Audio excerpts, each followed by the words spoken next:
Primeira carta do apóstolo Paulo, na igreja de Corinto, capítulo 11, verso 23, assim diz o texto: porque eu recebi do Senhor o que também vos entreguei, que na noite que o Senhor Jesus, aliás, na noite em que foi traído, tomou o pão. Vamos ler novamente? Porque eu recebi do Senhor o que também vos entreguei, que o Senhor Jesus, na noite em que foi traído, tomou o pão. Feche os seus olhos. Senhor, muito obrigado por esta noite, pela oportunidade de podermos estar aqui.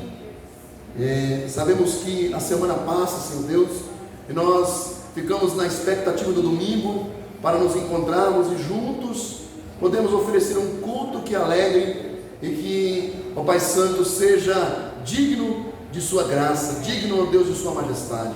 Sabemos que estamos longe disso, Senhor, mas Jesus Cristo em nós, Pai Santo, faz com que o nosso culto seja aceitável ao Senhor. Muito obrigado pela graça de Jesus, por essa manifestação gloriosa, pela vida que temos, fruto, ó Deus, do sacrifício de Seu Filho na cruz do Calvário. Senhor, nesta noite, fala conosco, dê-nos, ó Deus, o alimento que carecemos, ó Deus, para a nossa alma, e que possamos, ó Deus, sair daqui, ó Deus, alimentados e parecidos um pouco mais com Jesus. Assim oramos a Ti, crendo, ó Deus, na instrumentalidade do Senhor. Só o Senhor pode, ó Deus, nos transmitir a Tua palavra, Senhor Deus. Por isso, fala conosco em nome de Jesus.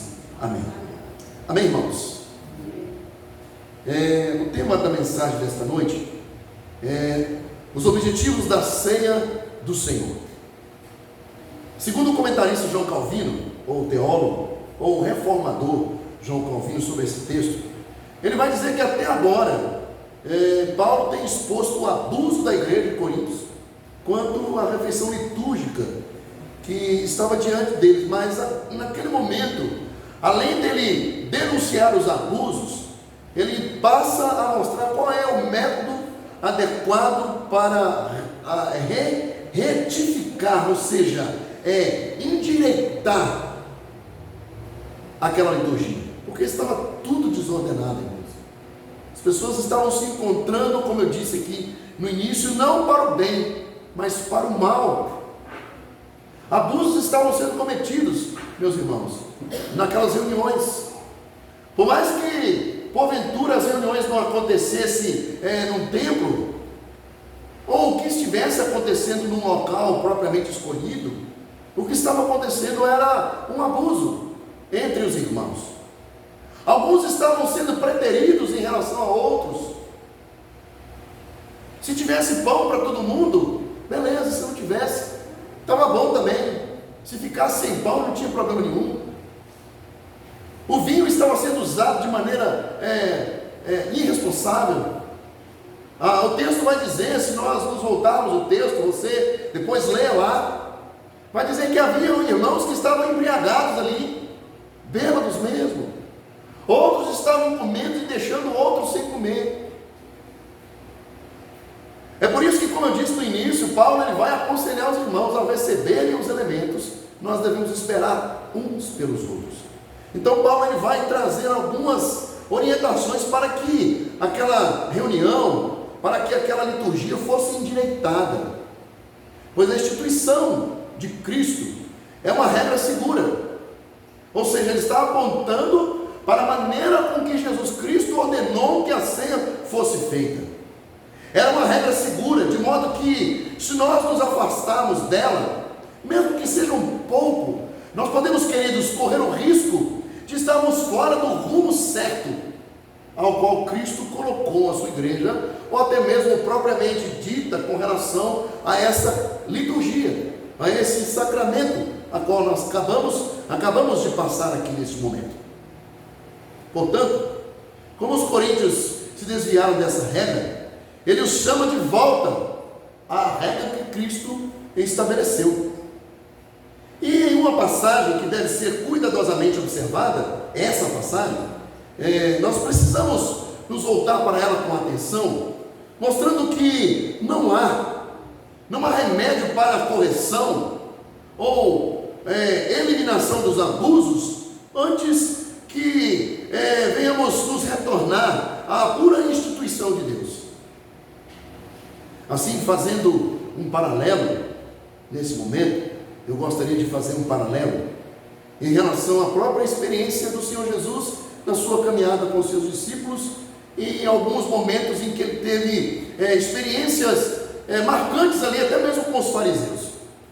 Jesus, ele discursava sobre o casamento respeitoso, que vai estar lá em Mateus, no capítulo 19, verso 3, vai dizer assim: vieram a ele alguns fariseus e o experimentavam, perguntando: é lícito ao marido repudiar a sua mulher por qualquer motivo?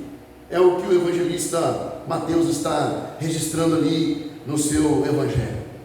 Os rabinos, queridos, eles não apresentavam um consenso que podia ser considerado uma causa válida para o divórcio. E aí vou dizer de novo, nós estamos fazendo um paralelo com o assunto divórcio para depois voltarmos lá na ceia do Senhor. Não havia um consenso entre os fariseus. Não havia um conceito único entre eles. Mesmo que eles se dirigissem naquele momento para Jesus e tentando o Senhor, como diz o texto, para experimentá-lo, fizeram tal pergunta: é lícito o homem dar carta de divórcio à sua esposa?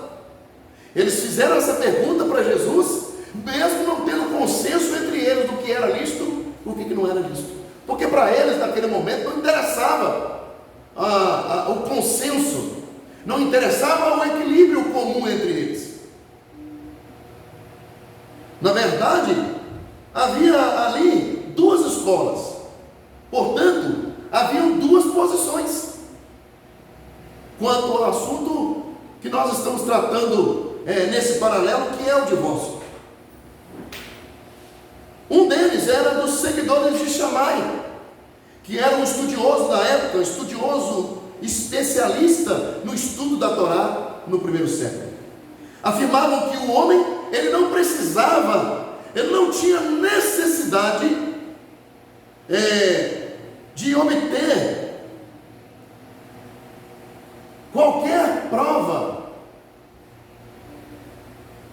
para requerer o divórcio da sua esposa.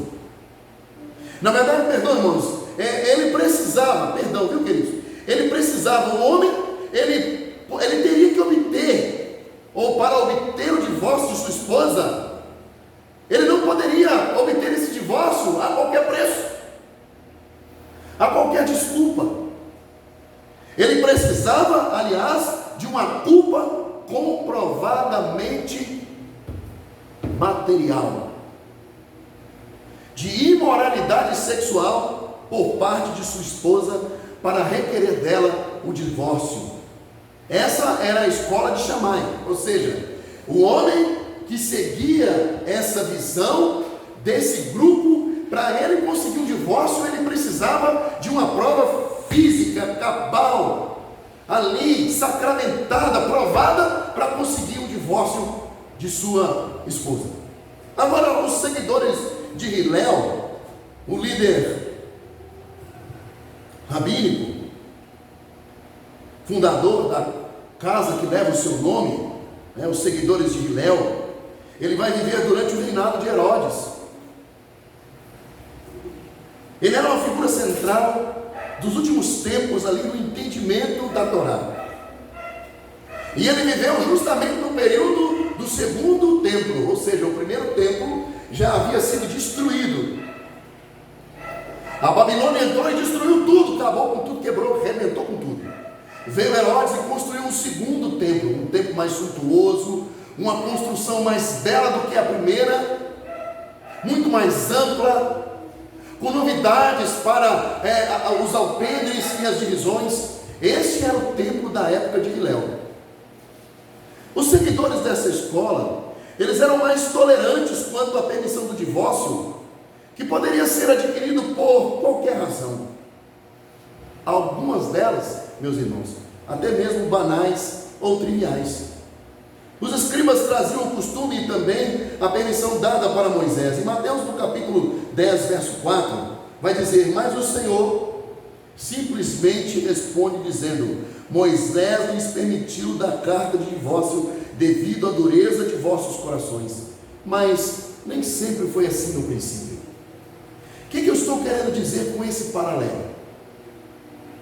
A complicação que o povo de Corinto estava fazendo em relação à ceia era muito mais complexa, era muito mais complicada, né? A gente está sendo repetitivo nesses termos, no que diz respeito à simplicidade daquela liturgia.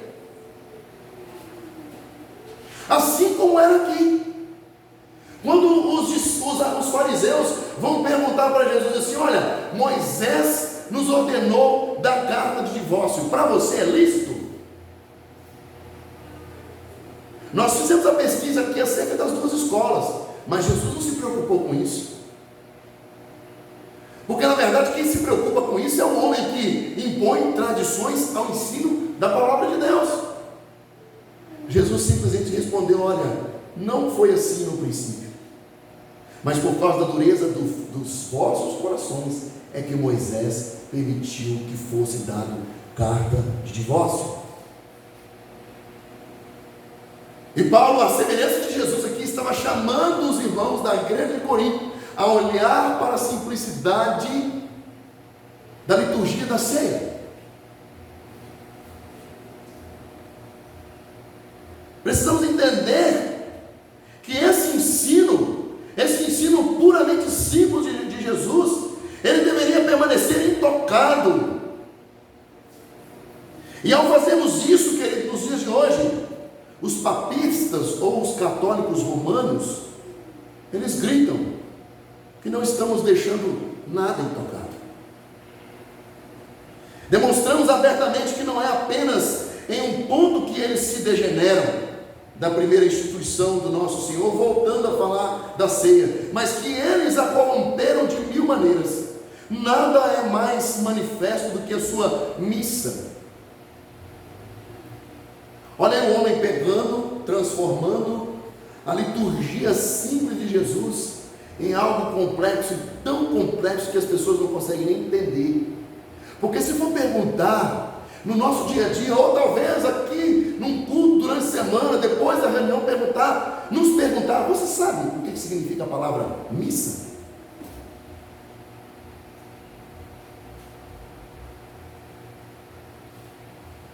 A palavra missa, queridos, se transformou numa liturgia e quer dizer que o sacrifício do corpo e do sangue de Jesus, ele é todos os dias na liturgia católica crucificado, dilacerado, envergonhado na cruz.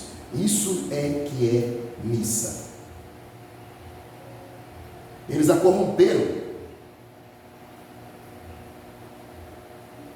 Nada é mais manifesto do que a sua missa, o sacrifício do corpo e do sangue de Jesus, ser diametralmente, ou seja, tanto na sua na significância, quanto na sua constância, oposta à sagrada ceia do nosso Senhor. E eu vou mais longe para mostrar da maneira mais clara que ela é cheia de abominações perversas. Portanto, queridos, há necessidade de uma reforma urgente na igreja deles. E nós nos reformarmos a cada dia, nos chamando à simplicidade de Cristo.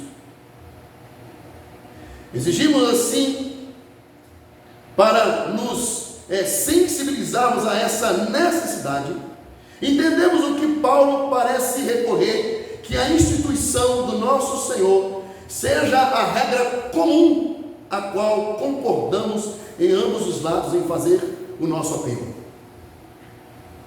Eles se opõem com toda a força, marcando então a natureza da controvérsia nesse dia, o dia de hoje, em referência à ceia do Senhor. Pois Paulo vai declarar, e aí ele começa: porque eu recebi do Senhor.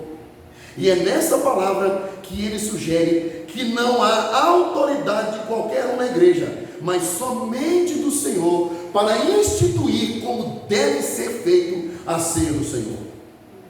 Da mesma forma, Jesus estava explicando aos fariseus: olha, vocês estão dando carta de divórcio, concordando com a dureza do vosso coração, porque no início não era assim.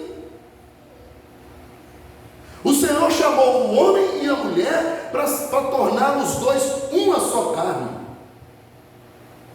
Hoje nós estávamos conversando, pastor Cleilson e eu, a respeito desse desafio que nós temos no nosso dia a dia, os casados que diariamente precisam do quê? De abrir mão de muitas coisas para continuar convivendo. O casamento se faz assim. Eu quero dizer para os irmãos que amor não segura casamento. É lógico que eu não vou aqui entrar no assunto propriamente dito casamento, mas o amor que os uniu no início, ele foi diluído em coisas básicas da relação: reciprocidade, respeito, conivência e compaixão. E isso é que segura o casamento. E Jesus está falando que quando o Senhor chamou o homem e a mulher para serem os dois uma só carne, eles precisavam aprender essas coisas. Mas quem é que determinou isso? Foi o homem ou foi Jesus? Foi o homem ou foi Deus? Aqui Paulo está dizendo que foi Deus que determinou. Por isso que ele começa o texto dizendo: porque eu recebi do Senhor o que também vos entreguei. Eu não tenho autoridade para mudar nada. Olha, os fariseus mudaram lá, transformaram a lei de Moisés nas suas tradições humanas. Tem um texto na palavra de Deus, justamente nos evangelhos, e os 3 evangelhos sinóticos, que é Mateus, Marcos e Lucas, vai narrar essa mesma história, dizendo que os fariseus interpelaram Jesus da seguinte forma: olha, os nossos discípulos, eles lavam as mãos antes de comer o pão. Por que os seus discípulos não lavam as mãos? Aí Jesus Cristo responde: olha, será que aquilo que contamina o homem não é? Será que é o que entra e não o que sai? Porque o que entra, ele entra e sai para o local escuso. E o que sai, ele vai para onde? É o que Jesus Cristo estava dizendo.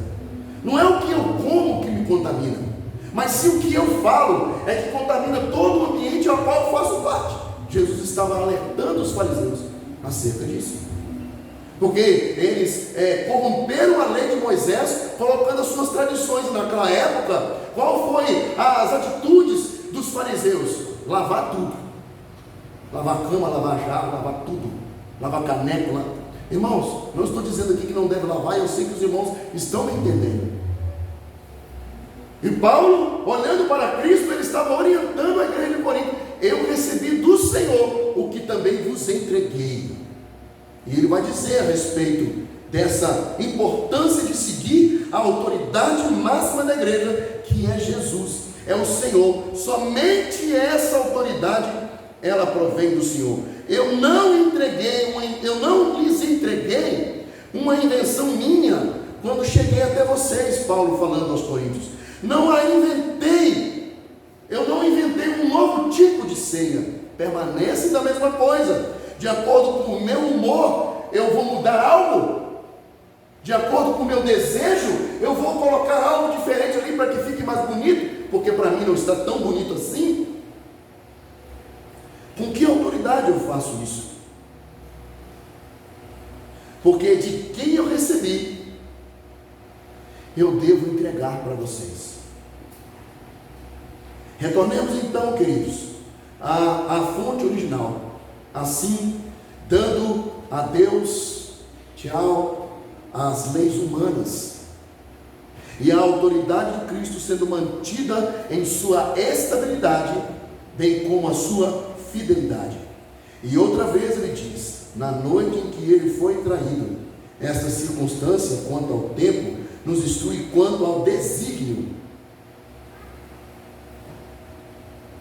do sacramento, para que o benefício da morte de Cristo possa ser ratificada, confirmada em nós.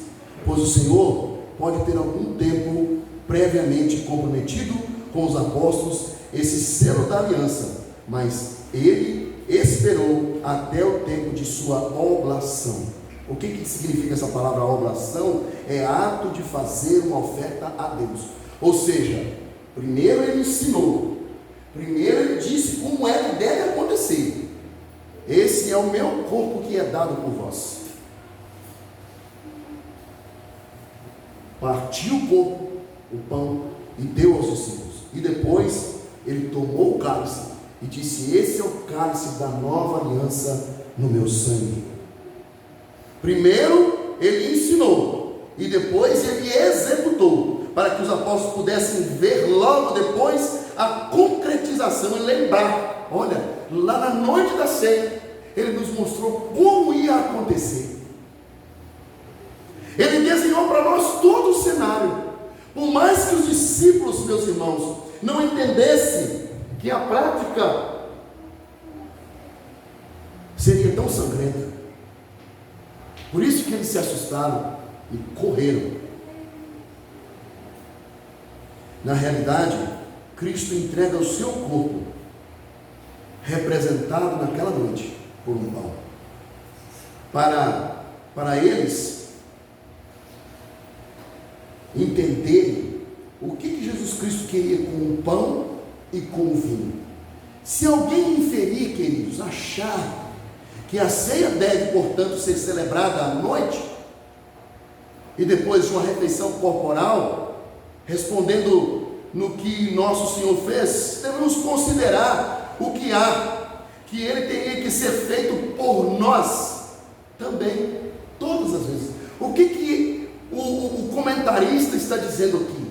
Será que tem que ser padrão? A ceia deve acontecer somente à noite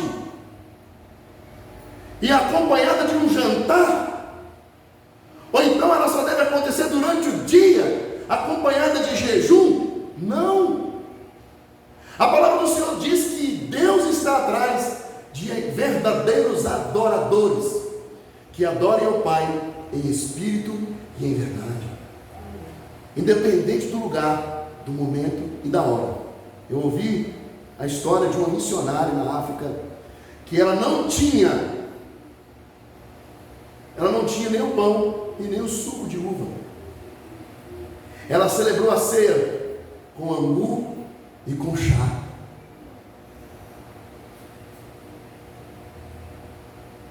Ela não deixou de celebrar a ceia do Senhor, em manter a comunhão dos irmãos ali, do significado da ceia, do significado da comunhão, da importância da comunhão ali, naquele lugar tão longínquo, tão distante dos objetos que nós temos com tanta facilidade, é só ir no supermercado e comprar. Ela não tinha, e mesmo assim ela não deixou de celebrar a ceia do Senhor. Tais ações de Cristo, que não são destinadas à nossa imitação, não devem ser consideradas como pertencentes à sua instituição. Não é porque a noite tem que ser à noite, não é porque tem que ser após ou acompanhado de um jantar. Isso não é obrigatoriedade. Dessa forma, não há dificuldade em deixar de lado essa sutileza dos papistas, católicos romanos, pela qual eles mudam o que eu já afirmei sobre o dever de manter e preservar a instituição de Cristo em sua simplicidade. Nós, portanto, dizem eles, não receberemos a ceia do Senhor, exceto se não for à noite. Esse é o conceito dos católicos romanos. Só assim a tomaremos, não quando estivermos de jejum, mas depois de um maravilhoso jantar. Só assim participaremos dessa liturgia. Tudo isso, eu digo, é insignificante, pois é fácil distinguir o que nosso Senhor fez, a fim de imitá-lo, ou melhor, o que ele fez com a visão de nos ordenar a fazer o mesmo. Portanto, a ceia do Senhor é um ato de culto, ou um ato cultico, que tem a forma de uma refeição cerimonial, nada mais do que isso, na qual os servos de Cristo, eu e você, participamos do pão e do vinho para comemorar a morte de Cristo e celebrar o nosso relacionamento segundo a aliança que Ele mesmo cortou em nosso favor. e desfrutarmos da presença de Deus, porque essa comunhão nos foi dada por intermédio de Cristo Jesus na cruz do Calvário, a partir do derramamento de seu sangue. Este é o cálice da nova aliança no meu sangue. A confissão de fé, meus queridos, de Westminster, no seu preâmbulo 29, no seu ponto primeiro, ele vai dizer que na noite em que foi traído nosso Senhor Jesus Cristo, ele instituiu o sacramento de seu corpo e sangue, chamando-a de ceia do Senhor, para ser observado em sua igreja até o fim do mundo, para ter uma lembrança perpétua do sacrifício que em sua morte ele faz de si mesmo, para selar aos verdadeiros crentes todos os benefícios provenientes desse sacrifício, para que fôssemos nutridos no nosso espírito e para que crescêssemos nele e através dele e para ele. E esse seu compromisso de cumprir todos os seus deveres para conosco e ser ou se tornar um vínculo e penhor de sua comunhão com ele e uns com os outros, como membros do seu corpo místico. Essa é a mensagem que passamos uns para com os outros e para aqueles que estão lá fora, sobre o que Cristo fez por nós na cruz do Calvário. E são diversos, queridos, os textos bíblicos que tratam da ceia, nos quais se baseia a declaração de Westminster que acabamos de ler. São vários: Mateus 26, 26 e 29, Marcos 14, 22 e 25, que nós lemos aqui, 1 Coríntios capítulo 11, versículos de 17 a 34. No sermão, Jesus Cristo, lá em João, no capítulo 6, versos de 35 a 38, o Senhor fala a respeito de si mesmo como pão, chamando-o a si mesmo como pão da vida. Ele vai declarar de si mesmo: eu sou o pão da vida. E vai dizer mais, meus irmãos, sobre a necessidade de nos alimentarmos dele a cada dia, comendo de sua carne e bebendo de seu sangue. Historiadores vão dizer que alguns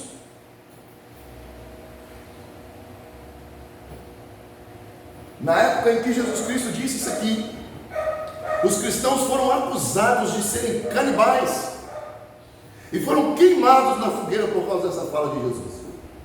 Aquele que não come da minha carne, não bebe do meu sangue, não tem pacto ou não tem comunhão comigo. A cabeça do povo da época. Mas Cristo está falando justamente dessa questão tão íntima de introjetarmos ou de introduzirmos Ele mesmo de forma integral em nós mesmos, para que sejamos um com Ele.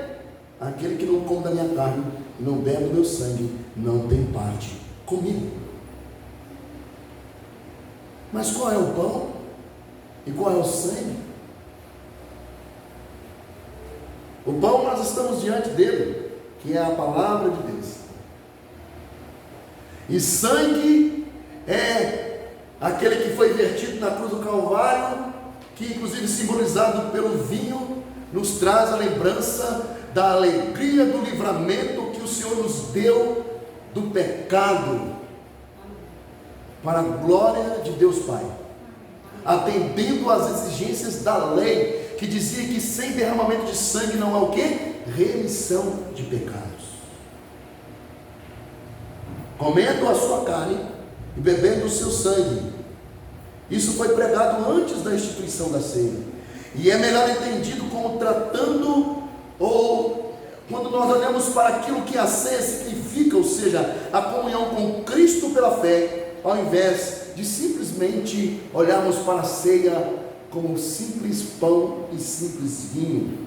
Nos tempos da reforma, meus irmãos, essas questões trouxeram para os irmãos daquela época discussões diversas, Questões a respeito da natureza da presença de Cristo na ceia e a relação da ceia com a sua morte vicária foram assuntos de intensa controvérsia.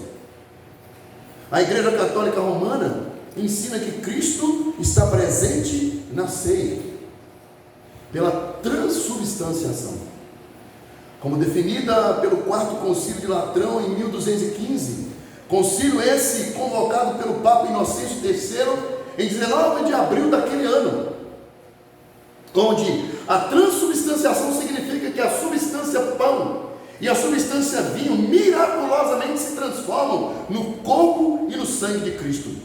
O pão e o vinho não são mais pão e vinho, embora pareçam ser, mas se tornam de fato a carne e o sangue de Cristo. Isso é um entendimento romano. Mas as doutrinas de Lutero, ou na doutrina de Lutero, depois chamada de consubstanciação, ensina que o corpo e o sangue de Cristo estão presentes com e sob a forma de pão e vinho, que em si mesmos permanece sendo pão e vinho. As igrejas ortodoxas de sua época, orientais e algumas outras anglicanas, têm a crença semelhante de Lutero, até hoje. Porém, o reformador da época, Zwinglio, ele vai dizer e negar que o Cristo glorificado, agora no céu, esteja presente de qualquer modo, e que as palavras tais corporalmente, fisicamente ou localmente possam sugerir qualquer coisa, ele estando ou não, sendo transformado o vinho ou não, sendo símbolo ou não, Cristo se faz presente ali. Mas na nossa visão, a visão da nossa denominação, que é uma visão parecida com a de Calvino, e que é inclusive a visão que ele ensinou, que o pão e o vinho permanecem, queridos, imutáveis, e o Espírito, ou seja, é o Espírito Santo que leva o crente através da fé para gozar da presença de Cristo nessa liturgia, de modo que é glorioso e indescritível. Porém, todos os reformadores, eles vão concordar numa só coisa: precisamos estar diante da mesa da comunhão, dando graças ao Senhor Jesus Cristo pela obra da expiação acabada e aceita por Deus, que através dessa correta consciência devemos denunciar a doutrina herética da Igreja Católica Romana, porquanto nela se diz que o sacrifício da cruz é repetido, renovado ou representado de um modo obscurecido e não suficiente. Isso é a missa. Porém, o Evangelho nos ensina que o sacrifício de Cristo foi oferecido uma só vez, para todos e por todos, e não é para ser repetido, mas apenas lembrado na ceia do Senhor. Em Hebreus no capítulo 7, versos 26 e 27, o autor vai dizer assim: com efeito, nos convinha um sumo sacerdote como este. Ele está se referindo a quem? A Cristo, santo, inculpável, sem mácula, separado do pecado e feito mais alto do que os céus, que não tem necessidade de, como o sumo sacerdote humano, de oferecer todos os dias sacrifícios, primeiro pelos seus próprios pecados, depois pelo pecado do povo, porque fez isto uma vez por todas. O sacrifício de Jesus Cristo é perfeito, apresentado uma única vez, e ele não pode e não deve ser repetido, ou repetidas vezes ser executado na igreja por um achismo autoproclamado como líder da igreja, porque o líder da igreja é Jesus. Ele é que definiu como devem ser feitas as coisas. E para entendermos, irmãos, como é interessante e como é maravilhoso o sacrifício de Jesus Cristo e tão real, que nós podemos com os nossos olhos verificar o que a história nos conta acerca do sumo sacerdote humano. Eu estive na casa de uma irmã na semana passada e nós estávamos conversando sobre isso. O sumo sacerdote ele se prepara durante todo o ano para cumprir o dia do seu plantão, vamos dizer assim, né, Lô? Ele se prepara.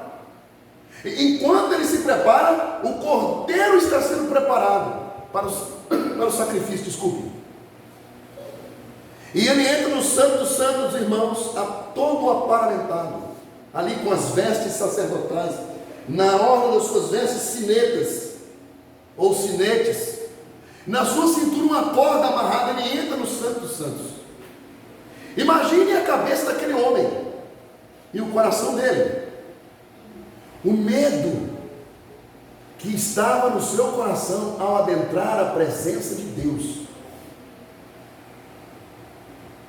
E a Bíblia nos fala que enquanto o som das sinetas estavam sendo ouvidas do lado de fora, significava que o sacerdote estava o quê? Vivo lá dentro. E ele estava fazendo toda a sua operação, toda a operação daquele processo do sacrifício sendo apresentado a Deus. Se o sacrifício não fosse suficiente ou aceitável, a Bíblia diz que da arca da aliança, que simbolizava a presença de Deus naquele lugar, saía um fogo de dentro daquela arca e comia aquele homem, sugava aquele homem, queimava aquele homem de forma assustadora. Aí quem estava do lado de fora parava de ouvir o quê? As sinetas nas orlas das vestes e a corda era puxada.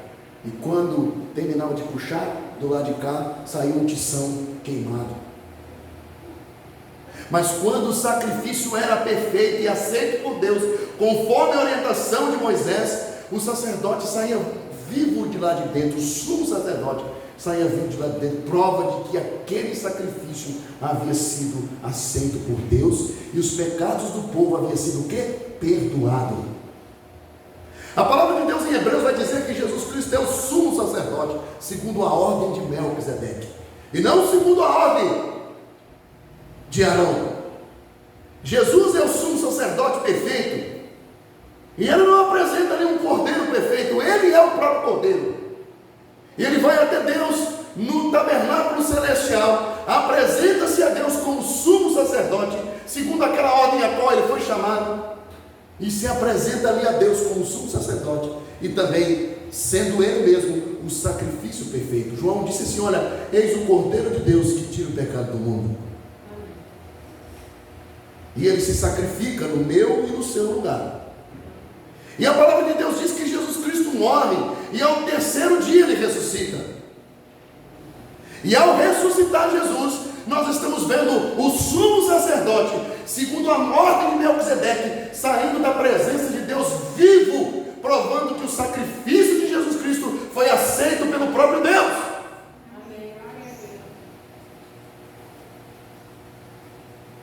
É por isso que nós glorificamos a Jesus pela nossa justificação, porque ele não somente permaneceu morto. A palavra de Deus fala assim que a morte não pode segurá-lo, porque ele não tinha pecado. A palavra lá de Moisés, quando fala que sem derramamento de sangue não há remissão de pecados. Jesus Cristo derramou o seu sangue na sua morte, mas a morte não pôde segurá-lo, porque ele não tinha pecado. Essa é a diferença de Jesus para nós aqui. Quando nós morremos, a morte nos segura, permanecemos lá no lugar onde somos depositados depois da morte.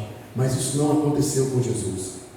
Davi disse que, profetizando acerca de Jesus, o Senhor não deixará a minha alma na morte, e nem permitirá que o meu corpo veja a corrupção. Davi profetizando acerca de Jesus. E aí nós conseguimos enxergar que a ceia do Senhor tem uma referência no passado da morte de Jesus, sendo um sacramento no qual, dando-se e recebendo o pão e o vinho, conforme a instituição de Cristo, se anuncia a sua morte. Aqueles que participam dignamente, não de uma maneira corporal e carnal, mas pela fé, tornam-se participantes de seu corpo e sangue, com todas as suas bênçãos para o seu alimento em graça. João, no capítulo 6, verso 55, ele vai declarar: pois a minha carne é verdadeira comida e o meu sangue é verdadeira bebida. E nós precisamos compreender isso, queridos, quando nós estamos diante da ceia do Senhor. A ceia do Senhor é um memorial, e ele vai dizer: todas as vezes que você comer e que você beber, você está anunciando a minha morte até que eu venha. Participemos todos em memória do Senhor. Quando Jesus disse isso, ele sabia que os apóstolos não o esqueceriam rapidamente, pois ele sabia que todos estariam presentes na agonia da cruz. Tomé nunca se esqueceria, como ele havia observado os romanos fincarem os cravos nas mãos e nos pés de Jesus, e também vendo o Cristo sendo atravessado pela lança romana. Em João, no capítulo 20, verso 25, ele vai dizer assim: olha, disseram-lhe então os outros discípulos, falavam com ele: vimos o Senhor. E ele responde: se eu não vir nas suas mãos o sinal dos cravos, e ali não puser o dedo e não puser a mão no seu lado, de modo algum acreditarei. Mas Jesus também pensa na igreja, que seria composta de cristãos que nunca viram a cruz. Eles precisariam de um serviço que os lembrasse continuamente da morte reconciliadora de Cristo e de sua promessa de retorno. Quando Jesus Cristo ascende ao céu, os judeus ficam olhando, e o anjo aparece àqueles homens e falam com eles: olha, varões galileus, por que estáis aí parados olhando para o alto? Pois esse mesmo Cristo que está subindo, ele voltará. É nesse sentido que o serviço da ceia foi instituído, para ajudar o homem a relembrar a cruz e a esperança futura que pesa sobre ele. E concluindo, queridos, eu quero dizer que a ceia também, ela é um emblema, é ela que nos identifica, ela é um sinal da nossa profissão e da nossa confissão, e é também uma apresentação simbólica dos grandes fatos da expiação da morte de Cristo. E ela também faz uma referência ao nosso presente, pois ao participarmos da ceia, nós nos envolvemos corporalmente em Cristo, mediante a fé.